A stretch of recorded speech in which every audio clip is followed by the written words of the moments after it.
সম্মানিত দর্শক, এই যে আপনারা দেখতে পাচ্ছেন এগুলি হচ্ছে নদী থেকে সংগ্রহ করা আয়ের মাছের পোনা, বড় সাইজের পোনা। এগুলি আপনারা যারা পুকুরে বৃষ্টি পানি জমে থাকা পরিত্যক্ত জলাশয় বা ডোবানালা রয়েছে, আপনারা চাইলে এই আয়ের মাছের পোনা ছাড়তে পারেন। আয়ের মাছের পাশাপাশি যে কোনো ধরনের চিতল, বোয়াল এই ধরনের মাছও ছাড়তে পারবেন।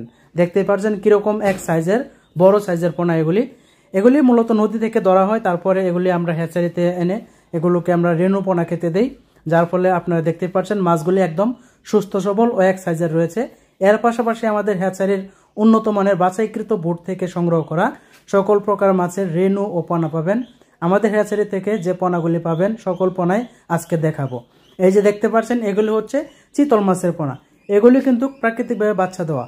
এই যে দেখতে পাচ্ছেন এগুলি হচ্ছে দেশি শিং মাছ, আমাদের হ্যাচারি থেকে উৎপাদন করা। আপনি চাইলে দেশি শিং মাছ নিতে পারবেন। এখন দেখতে পাচ্ছেন অরিজিনাল থাই পাঙ্কাশ মাছের পোনা, এগুলিও নিতে পারবেন। এই যে দেখতে পাচ্ছেন এটি হচ্ছে বোয়াল মাছের পোনা, এটি নদী থেকে সংগ্রহ করা। আপনারা চাইলে বোয়াল মাছ, আয়ের মাছ, চিতল মাছ একসাথে ছাড়তে পারেন এবং কি মিশ্র পদ্ধতিতে যে কোনো ধরনের কার্প জাতীয় মাছের সাথে এগুলি ছাড়তে পারেন, যাদের পুকুরে পরিত্যক্ত এবং কি অন্যান্য মাছ উদ্ভিদ জন্ম নেই এই ধরনের পুকুরের জন্য এই মাছ। ধন্যবাদ সকলকে।